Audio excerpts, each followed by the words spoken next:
I'm going to tell you how Spider-Man came into being. I was told to say an anecdote. Anecdotes are easy. So I thought to myself, what kind of anecdote can I tell these people who really have more important things to do? And I figured I'm going to tell you how Spider-Man came into being. It's a true story, although sometimes it's hard even for me to believe it. But we had already done the Fantastic Four and I think maybe the X-Men. I can't remember the order, but my publisher came to me and he said, Stan, I want you to come up with another superhero. So I said, okay. I went home, and when my publisher said do something, I'd better do it because I wanted to keep my job. I thought, what can I come up with now? And the most important thing in a superhero at first is the superpower. Once you get that, everything else comes along. So I thought, what power will I give a new guy? And I saw a fly crawling on the wall. And I said, hey, if I could get a superhero that could stick to walls and crawl on them, man, that would be cool. And no, I'm lying to you.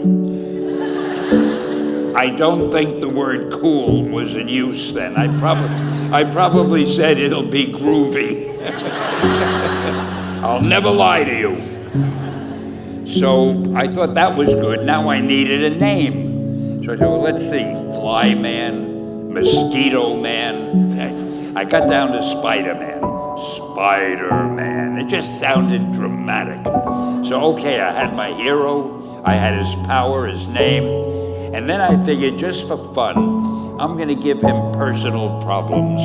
Because except for you people who are that your lives are perfect, but most other people have personal problems.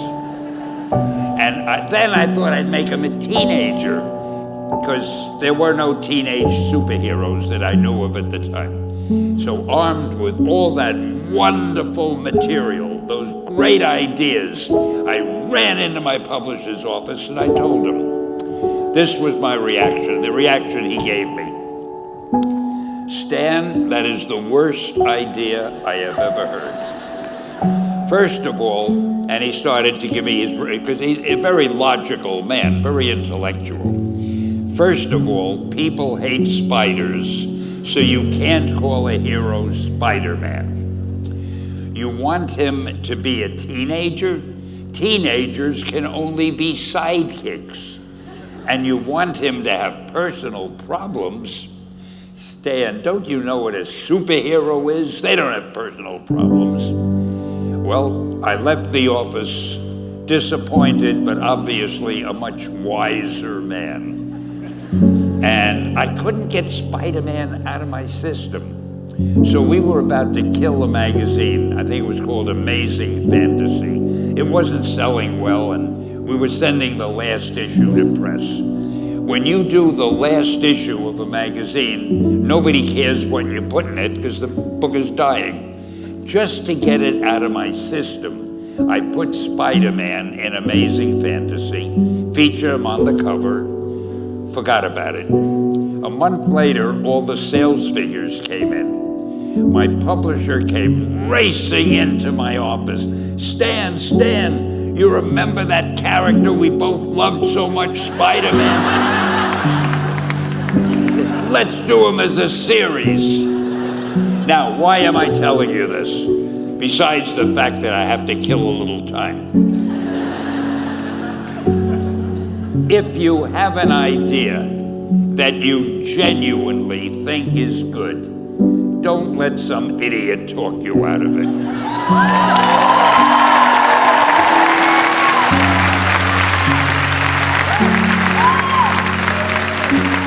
Now, that doesn't mean that every wild notion you come up with is going to be genius, but if there is something that you feel is good, something you want to do, something that means something to you, try to do it. Because I think you can only do your best work if you're doing what you want to do, and if you're doing it the way you think it should be done. And if you can take pride in it after you've done it, no matter what it is, if you can look at it and say, I did that, and I think it's pretty damn good. That's a great feeling. So don't let idiots talk you out of something that you think is good. By the same token, that doesn't mean every single thing you think is good is going to win a prize. Got to have a little judgment there. I've had other things that I thought were good that didn't work, but I'll save that for the next award you give me. I'll need something to tell you about. I want to wish all of you the best luck in the world. Just do your thing. Do it as well as you. That's the important thing. Don't shirk. Whatever you do, give it your best shot. You'll be glad you did.